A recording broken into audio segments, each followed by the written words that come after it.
6:30. I would like to call the meeting of the Human Services Committee to order. Karen, please call the roll. Chair Swarzy, Here.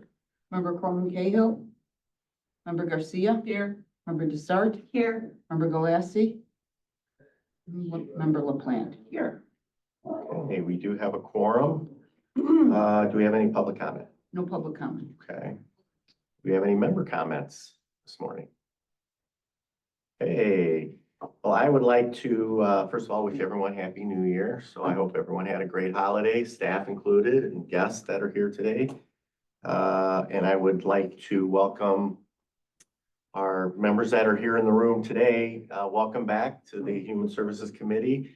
I know Member Galassi was part of our committee last year. She will be continuing, and then we'll have a new member, Member Cahill, which I know they're both here. I saw them both, so they must be tied up with something else at the moment, but we're glad to have you back. Thank you. With that, I will move on to. You're not glad to have the rest of us back? Yes, no, yes, all of you. Yes. Right, sure. Yes, yes. I wasn't here. Thank you, Vice Chair Garcia, for running the meeting 5 weeks ago, because I was having this shoulder replaced 5 weeks ago this morning, so. It was I thought we had a really successful last 2 years, doing lots of really good stuff for our community. So thank you, thank you. Now we'll move on to our agenda. So I'll take a motion to approve item 25-168, the Human Services Committee regular meeting minutes from Tuesday, December 3rd, 2024. Second. Okay, any discussion? All in favor, say aye. Aye. Opposed? Thank you. Take a motion to approve FIR 525, authorizing execution of the program year 25 of an intergovernmental agreement between Pace Suburban Bus and DuPage County Community Services for the Senior Transportation Grant Program in the amount of $181,772. Second. Okay, any discussion? All in favor, say aye. Aye. Opposed? Thank you. Take a motion to approve FIR 625, authorizing execution for program year 25 of an intergovernmental agreement between Pace Suburban Bus and DuPage County Community Services for the Paratransit Transportation Grant Program in the amount of $690,000. Second. Okay, any discussion? All in favor, say aye. Aye. Note for the record that members Cahill and Galassi have arrived. Sorry. Thank you, thank you. Thank you. And miss my welcome, ladies, but welcome. Sorry, we lost track of time. Talking about MIP. Okay, on to item 6C. I'll take a motion to approve HSR 125, acceptance of an extension of time through June 30th, 2027 for the Illinois Department of Commerce and Economic Opportunity, the Home Weatherization Assistance Program, DOEBIL grant fiscal year 23. And I guess that's it. Okay. Thank you. Second? Second. Okay, all in favor, say aye. Aye. Opposed? Thank you. Take a motion to approve HSP 225, recommendation for the approval of a contract purchase order to Family Shelter Service to provide advocacy services to victims of domestic violence for the period of December 1st, 2024 through Second. November 30th, 2025, for a contract total amount not to exceed $85,000. May I have a motion and a second? Any discussion? Member Hewitt, yes. Chair Percy, my question has to do with the exhibit E for the grant agreement. And I was wondering if maybe the Assistant State's Attorney could answer this, because it actually talks about the deliverables that are required, and it says the outcome has to be 90% of victims of domestic violence will report that information and support provided by advocates assisted them in securing their personal safety. And it goes on to say, lots of outcomes, 90%, 90%, 90%. And I'm just wondering if that's typical. It seems like it's a very high bar, but maybe that's just required pursuant to statute or something. And I wanted to know more about that. I have to be honest, I did not review this agreement personally. I don't know Okay. who in my office did. Yeah, But I would have to look into it and get back to you. Okay, I'm just not- This is also a renewal of a long-standing agreement that we've had with Family Shelter for this Right. $85,000. I Yeah. believe they've always hit those marks. oh, okay. And so Yeah, I can double check with them, but we didn't make any changes to the agreement that From we've had before. for a long period of time. Okay, just because I've read the other deliverables from other grant agreements, and they're not nearly as specific as this, or, requiring as much. So that's why I wanted to We ask. certainly get back to them and make sure that they're good with it. But like I said, this is a long-standing agreement. Okay, thank you. And just so you're aware, the additional funding that was, I believe by consensus, was it? Yes. Yeah. Yes. The agreement's been sent to Family Shelter. We're waiting for them to return. Yes, I just sent them a follow-up email to make sure they signed the agreement. Okay. Thank you, Mary. Thank you, Mary Stevens. Next, we'll come in. Okay, any other discussion on this item? All in favor, say aye. Aye. Opposed? Thank you. Okay, I'll take a motion to approve 25-169 recommendation for the approval of purchase order to Well Sky Corporation for the implementation, use, and professional services to support the move to connect 211 resource database for the period of November 1st, 2024 through October 31st, 2025 for a contract total not to exceed $15,869.17. So moved. Second. Okay, any discussion on this? All in favor, say aye. Aye. Oh, roll, you just told me that. It's okay. Roll call. Thank you. Pacific, member Cahill, Aye. member Garcia, Aye. member Desae, Aye. member Galassi, Aye. member LaPlante, Aye. Chair Swarzy. Aye. Okay, thank you very much. On the Community Development Commission, I'll take a motion to approve 25-170, recommendation for a second time extension to a Community Development Block Grant Memorandum of Second. Understanding with the DuPage County Department of Community Services, Single Family Rehabilitation Program, project number CD 23 SFR, extending the time period covered by the MOU through May 31st, 2025. Do we get a motion in a second? Okay, any discussion here? Okay, roll call, please. Member LaPlante, Aye. member Cahill, Aye. member Garcia, Aye. member Desart, Aye. member Galassi, Aye. Chair Swarzy. Aye, thank you very much. On to DuPage Care Center, I'll take a motion on FIR 225, acceptance and appropriation of the DuPage Care Center Foundation Coordinator Grant for program year 25 from December 1st, 2024 through November 30th, 2025 in the amount of $31,192. So moved. Second. Any discussion? All in favor, say aye. Aye. Opposed? Thank you very much. Take a motion to approve FIR 325, acceptance and appropriation of the DuPage Care Center Foundation Music Therapy Grant for program year 25 from January 12th, 2025 through December 31st, 2025 in the amount of $60,462. We had a motion, a second. Any discussion? All in favor, say aye. Aye. Opposed? Thank you.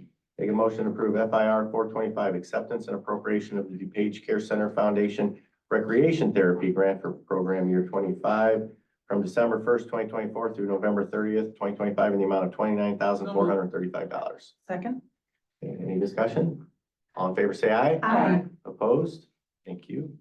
Take a motion to approve HSR 225, acceptance of an extension of the DuPage Care Center Foundation Coordinator Grant for program year 24 through December 31st, 2024. So moved. Second. Any discussion here? All in favor, say aye. Aye. Opposed? Thank you. Take a motion to approve HSP 325, recommendation for the approval of a contract purchase order issued to Performance Food Service Chicago for secondary food and supplies for the DuPage Care Center for the period March 1st, 2025 through February 28th, 2026, for a contract total not to exceed $55,000. Second. Any discussion? All in favor, say aye. Aye. Opposed? Thank you. On the budget transfers, I'll take a motion to approve 25-171, transfer from the contingencies account to the equipment and machinery account in the amount of $260,090 to allow for the purchase of an aseptic barrier washers for the laundry for the DuPage Care Center. So moved. Second. Any discussion? All in favor, say aye. Aye. Opposed? Thank you. Take a motion to approve 25-172, transfer of funds from the regular salaries account to the part-time help account in the amount of $203 to cover the deficits in the Family Center General Funds part-time help line. So moved. Second. Any discussion here? All in favor, say aye. Aye. Opposed? Thank you. I'll take a motion to approve 25-173, transfer of funds from the overtime account, the cleaning supplies account, other professional services account, the repair and maintenance facilities account, printing account, the operating supplies account, dues and memberships account, instruction and schooling account, and postage to the part-time help account in the amount of $6,431 to cover the unanticipated deficits in the part-time help line for the family center. Second. Any discussion here? All in favor, say aye. Aye. Opposed? Thank you. On to travel, I'll take a motion to approve 25-174 weatherization supervisor to attend the National Home Performance Conference in New Orleans, Louisiana from April 6, 2025 through April 10, 2025. Expenses to include registration, materials, transportation, lodging, and per diems for the approximate total amount of $3,440. Second. Any discussion? Can I come? Yeah, I know, I said, how much fun. Okay, roll call, please. Member Garcia. Aye. Member Desart. Aye. Member Galassi. Aye. Member LaPlante. Aye. Member Cahill. Aye. Chair Swarzy. Aye. Thank you. I'll take a motion to approve 25-175 HMIS manager to attend the National Human Services Data Consortium in New Orleans, Louisiana from April 27, 2025 through May 1st, 2025. Expenses to include registration, transportation, lodging, and per diems for approximate total amount of $2,875. Second. Okay, any discussion? Roll call, please. Yeah, exactly. Member Garcia. Aye. Member Desart. Aye. Member Galassi. Aye. Member LaPlante. Aye. Member Cahill. Aye. Chair Swarzy. All right, thank you, everybody. We do not have any residency waivers, so we'll move to our DuPage Care Center update with Janelle Chadwick. Thank you, Janelle. Morning, everyone. Good morning. I wanted to talk a little bit about our Christmas events that we had at the Care Center, the adopt a resident. You know, all the residents are adopted very quickly, and I had the opportunity to sit with a few of them while they opened their gifts this year, and it's just so moving to see their appreciation. But I also want to mention that the staff was very cognizant of what to do with the tissue paper and the bags. So every single piece of tissue paper and the bags were all recycled. So you were with us in spirit, Thank you, for sure. Janelle. Yep. And then we also had a door decoration. I don't know if you saw it on our website. That was a really big deal. It turned out to be very well done. And so there was a voting on that. And then we had a 2 North performance done with the 2 North residents, the 12 days of Christmas. And so it was really cute. Each person that had one of the days had a sign to remind them what to say, because it gets so long. And so when we got to the lady that was doing 6 geese a laying, this is all on a video. If you want to see it, I'll make sure to send it to you. But she goes, again? It was so well received. Everyone had a great time. And that was on their own accord. They created that. So lots of really fun events at the holiday season at the Care Center. We are not an outbreak. I will tell you, right after we all helped residents with the gifts, there was some outbreak and there was a couple of close calls, but we are no longer an outbreak, so that's good. For construction, we just submitted the 90% completion document to the state for 3 North. 3 Center should be coming in the next couple of weeks, so we should expect IDPH probably in the next 4 weeks, 3 to 4 weeks, I would hope.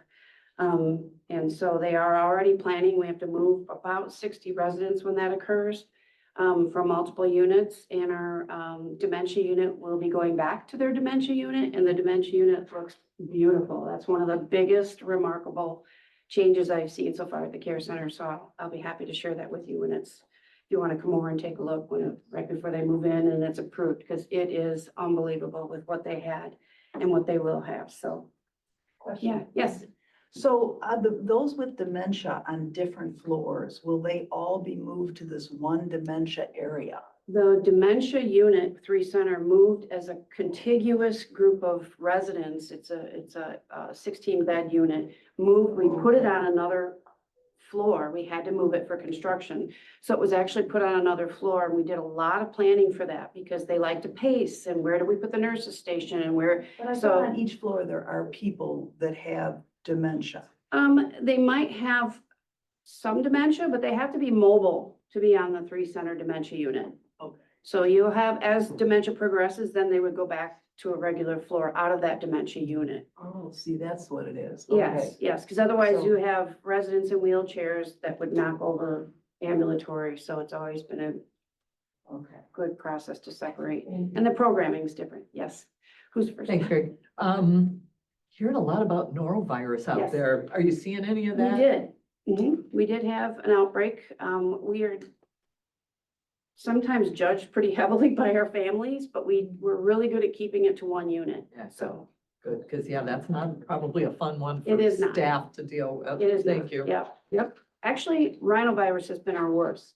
Probably since their first significant issues with COVID, rhinovirus has been the most symptomatic and causing hospitalizations. And that was probably 3 months ago-ish that we had that issue. That's when you had the whole masking policy and We everything. mask still. Oh, you still do Mhm, masking? We do. Yep. It's a good prevention. Everyone's going out to be with families. We had numerous people coming in. So from a risk perspective, we still do a surgical mask. Yes. You mentioned the tour of the memory unit, and I would love to go on the tour as well. So Sure. just I mean, depending on availability. No problem. We'll have a number of days, I'm sure, Oh, when- good. Well, let us before they know. I'm come, just but asking to send out an absolutely. You email. gotta see it. Yep. Thank you. Any other questions for Janelle Chadwick? One of the things that we did real quick is we put all tamper-resistant outlets on that unit, because the outlets are right by the beds. And so we knew we had to do it there, but they took the extra step just to do it, because there's tons of outlets, obviously, for medical equipment and whatnot. So, took that extra step to do tamper-resistant in the whole unit. So, thank you. Thank you. On to our Community Services Director, Mary Keating. Good morning and Happy New Year. A number of things I just wanted to update you on this morning. First, I think a couple of months ago, I mentioned that our family center staff had, and particularly Tori, had identified really the need for counseling for families who are receiving services through the family center. They had a great meeting with the health department a couple of months ago to talk about how was there a way to sort of integrate services or, and so they have established a referral process. In the past, family center clients would not necessarily have been sort of identified as high need for behavioral health counseling. That has now happened. And so staff reports that the referrals are going very well. The parents who've been referred have been receptive to receiving services through the health department. So big thanks to the health department staff, to the family center staff for, kind of making that connection happen. Also, a couple of months ago, I talked about our remaining ERA 2 funding, Emergency Rent Assistance 2 funding. Those of you who've been around a while will remember that back in 2021, 2022, we received $50 million in rent assistance funding. We entered into an agreement with IDA because they were doing a statewide program. IDA spent about 41 million of that. So obviously massive amounts of rent assistance went out to DuPage County residents. We had some funding left over and we worked over a period of time to develop sort of a program that we would run ourselves. And so we have launched that program. I will say we're not doing like a big splash of the launch because we already receive 40% of our calls coming into INR and 211 are already seeking rent assistance. And so we are working through our various community partners, Outreach Community Services, People's Resource Center, Loaves and Fishes, Catholic Charities, the VAC, and then our own Community Services Department. So that is up and running. When people call for rent assistance, we make sure that they're eligible. The average amount that households are receiving is right now, and it's pretty early in the program, but it's been about $5,600. It can cover rent arrears and then a few months of prospective rent. This is separate from funding that's available for folks who are in eviction court. So if someone calls and they have an active eviction case, they get referred. IDA is continuing to run an eviction court-based rental assistance program. Mary, thank you.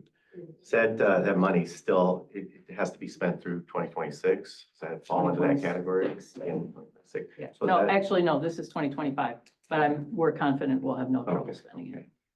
And does that mean there's $10 million still in there? There's there's admin costs. We're also paying for the mediation that's done. So probably about 7.5, that's available. Yeah, so If it gets to a point where it looks like there's gonna be money left over. then we would do a big major big, splash. okay. But like I said, with the number of calls that we already receive for folks for whom they're currently haven't been adequate resources, we're pretty confident that that with this sort of soft launch, we'll see how it goes. And, we'll look at it in probably about 2 months to see if we need to do sort of a public. The last thing you want to do is overwhelm the system Yeah. and end up, just flooding a system that doesn't have the resources. So, Thank you. like I said, we get so many calls for rent assistance already that, now there's actually something to offer people. Quick question for you. Why do you see that we're getting such a huge amount for rent assistance? Is the cost of the apartments, the rental units going up? It's wages. Wages are stagnant and rents are going up. I mean, that's just a 42% of all renters in DuPage County spend more than 30% of their income on rent. 22% spend more than half of their income on rent. And the numbers have increased quite a bit since the last few years. You're seeing it go Yeah. up. Remember you? I was wondering if that money also includes for security deposits or moving it. I believe it does. Okay, I believe it does. I'm not 100% certain. okay. Okay, great, thanks. Yeah, for housing expenses. It was a two-point question. What about moving expenses? Yeah, I said I Oh, believe it for does, both. but, Okay. there may also be other resources for that, but I can get back to, I know you have a constituent who's in a hotel, so, I will confirm. Okay, thank you. Any other questions on this?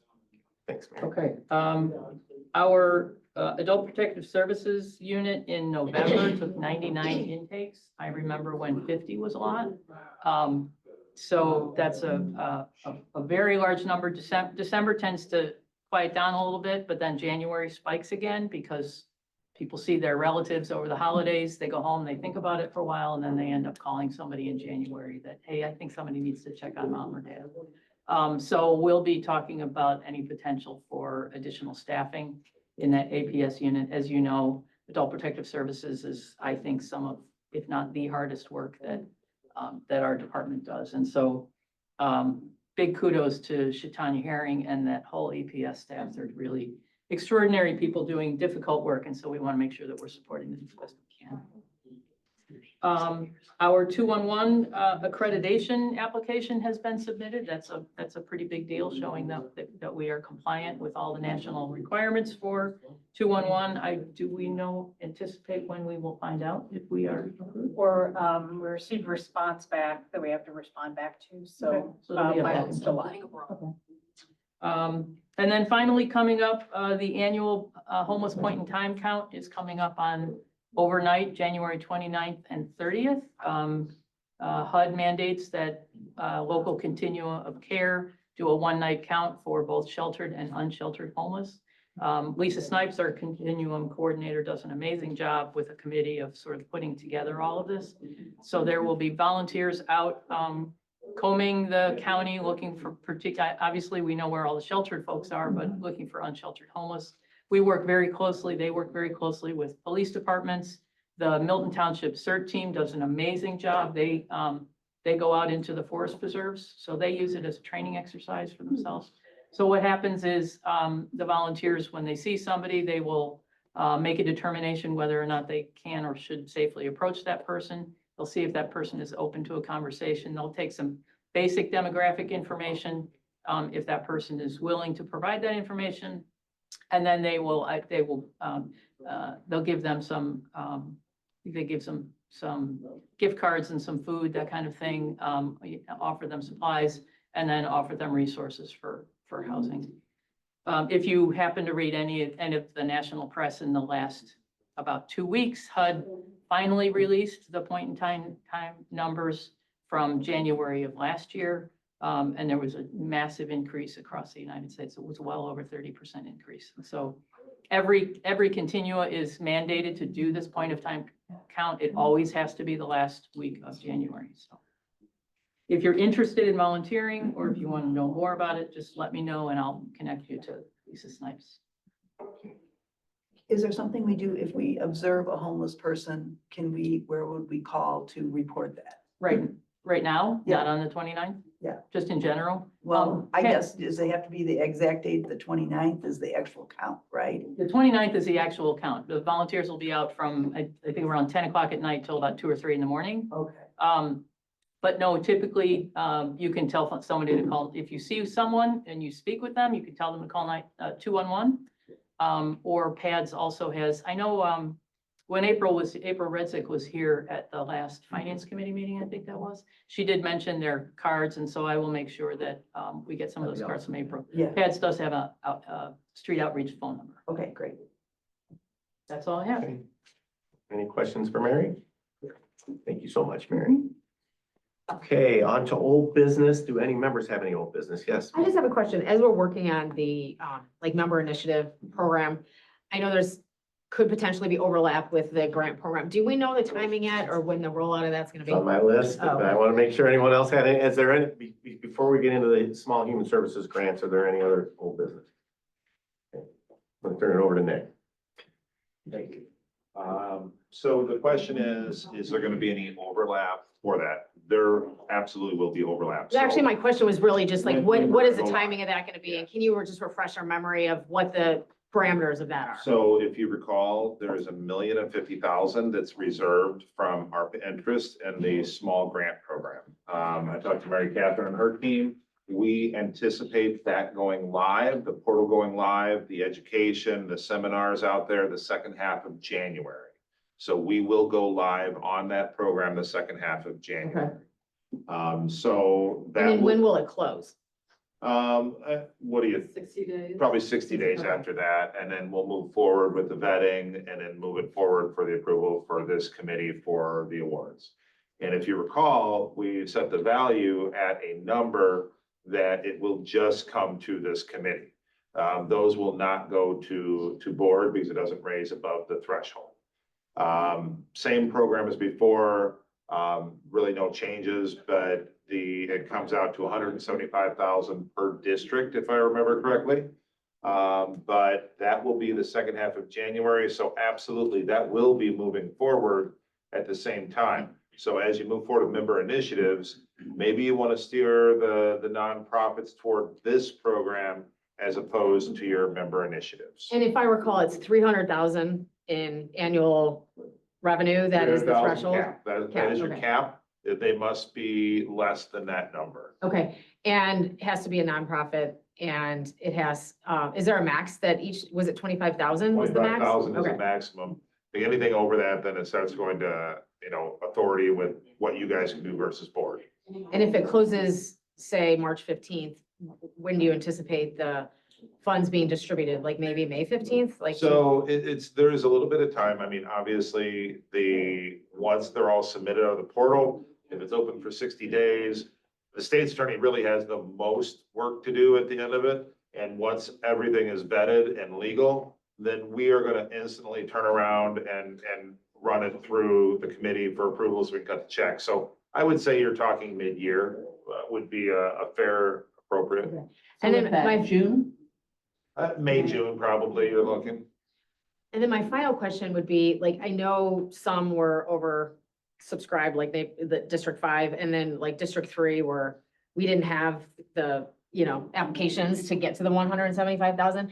Is there anything more? I mean, I know it's also on the, our District 3 members' shoulders to get the word out, but is there anything more that we can do as far as outreach to some of the areas that didn't have the applications? We're going to, we will send out the notification, the portal, we'll have webinars on it. We'll work with everything we have to send out notice. There are nonprofits, especially the small ones that pop up that we have no idea about. Yeah. Is there a communication that goes out through like the mayors and managers group, like to get? Communication for this one, Mary Catherine? Mary Keegan. Yeah, so we have a number of mailing lists that might hit some of this, we don't fund the smaller agencies typically. But they are often affiliated with either Giving DuPage or they might be following the DuPage Foundation. And so we can certainly do, and I think we did that last year, that Giving DuPage sent it out in their, sort of as a special alert. Our 211, we have a mailing list for any agency that's in 211, we can send it out there. As long as we have the proper communication, we have a number of avenues that we can. And I'll tell you, we tried everything for communication. We did PR on it, we did press releases, website, communication among the bigger agencies. we will do the same thing and we will do Can we get a anything. specific memo just to the, like, just about this program, without a just to doubt. the mayors and managers Yeah. we can- distribution We list? can absolutely get it to Okay, mayor's great. managers. Thank you. Member Cahill. Yes, I would like to have it available in something so that I can put it out through my email list in my district and on my Facebook page and everything. Basically, it'd be the same communication, so we can develop something that can go to the mayors and managers that every member can put on their Facebook, they can send it Okay, out great. and do that. We'll prepare all that. Great, And thank this, you. and this will be coming from either Joan or Yeah, finance. It's not gonna be There's- coming this from. is- This is We'll a send it. We group, won't create it, but we'll send it. yeah, this Okay, is a okay. huge group effort. And between community services, finance, our communication team, we want this to succeed too. We want every cent to be spent if we can. Correct. If you recall, last year, we didn't spend all $1,050,000. Member Dusart. Thank you. Kind of along that question, that stream of thought is, because we did this last year, entities that didn't receive last year are hearing from those who did receive last year's. So I'm getting, more emails about it from other Good. entities. My point is that, some of the entities who did receive funds learned a lot from that seminar, the online seminar. So could we get, a link to the online seminar so that, we can pass it along to new Yeah, entities? and if, correct me if I'm wrong, Yeah. go ahead. I was gonna say,